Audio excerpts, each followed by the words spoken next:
नमस्कार, मी कवयित्री संगीता महाजन.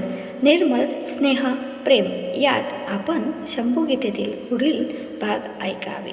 शुभम सगळ्यांना. महायोगी यांनी सांगितलेली आजची अमृतवाणी शंभूगीता. शंभूगीतेबद्दल नागपंचमी विषय बघूया. नागपंचमी ॲक्च्युली आपल्या शरीरात कुंडलिनी शक्ती आहे, तिच्या संरक्षणाचा जागृतीचा दिवस असतो. नागपंचमी मानवातील गुणकौशल्य सामर्थ्य जन्मता मिळालेली शक्ती तीच नागशक्ती असते. तिलाच कुंडलिनी शक्ती म्हणतात. नागपंचमीला ॲक्च्युली तिची साधना करायची असते. काटणे तवा ठेवू नये या संबंधित आहे. आपली जागृती करणे म्हणजे आपली प्रगती व्हायला पाहिजे. काटतो म्हणजे काय? आपण त्यात खंड पाडत आहे. तवा म्हणजे तो जाळतो. जाळू नये, काटू नये. आपल्या जीवनात खंड पडू नये. जागृतीकरण करत राहणे. दोष नको म्हणून कापत नाही, तवा ठेवत नाही. उपवास करायला पाहिजे. माणसाची प्रगती नाही तर अधोगतीमध्ये जबरदस्त प्रगती आहे. माणसाची आरोग्यामध्ये प्रगती नाही पण आजारामध्ये जबरदस्त प्रगती आहे. माणसाची सुखामध्ये अजिबात प्रगती नाही पण दुःखात जबरदस्त प्रगती आहे. माणसाची प्रेमामध्ये अजिबात प्रगती नाही तर भांडण्यात जबरदस्त प्रगती आहे. आपल्या जीवनात उन्नती देणारी प्रगती असावी.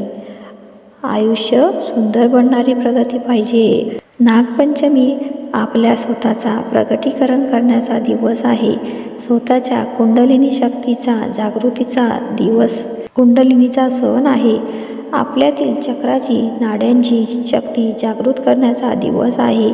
आपल्या शरीरात आदिशक्ती कुंडलिनी बनून माकडहाडात राहते तर शिव आत्मा बनून राहतात आपल्या हृदयामध्ये. शिवशक्ती मिलनाचा दिवस म्हणजेच नागपंचमी. कुंडलीचे उत्थान होईल ती शिवाला मिळते. रक्षाबंधन आणि भाऊबीज यातील फरक. रक्षाबंधन हा बहिणीचा सण आहे. भाऊबीज हा भावाचा सण आहे. रक्षाबंधनाच्या दिवशी भावाने बहिणीला गिफ्ट करायचे असते. भाऊबीजच्या दिवशी बहिणीने भावाला गिफ्ट करायचं असतं. भावाच्या जीवनातील संकट, दोष आणि त्रास आहे या सगळ्यांमधून बहीण तिच्या सत्व शक्तीने, सत्वगुणांनी भावाचं संरक्षण करते म्हणून रक्षासूत बांधते. म्हणूनच त्याला रक्षाबंधन म्हटले आहे.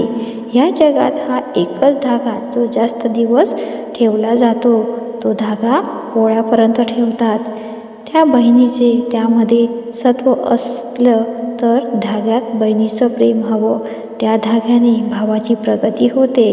भावाचं रक्षण व्हावं म्हणून बहीण हा धागा बांधते. जी बहीण खरोखर आपल्या प्रेमाने धागा बांधेल त्या भावाचं कल्याणच आहे. जर पैशासाठी असेल तर दोघांचं पण कल्याण नाही. भाऊबीज हा सण बहिणीसाठी आहे. या दिवशी भाऊ बहिणीचे रक्षण करतो. भाऊ वचन देतो संरक्षण करण्याचे.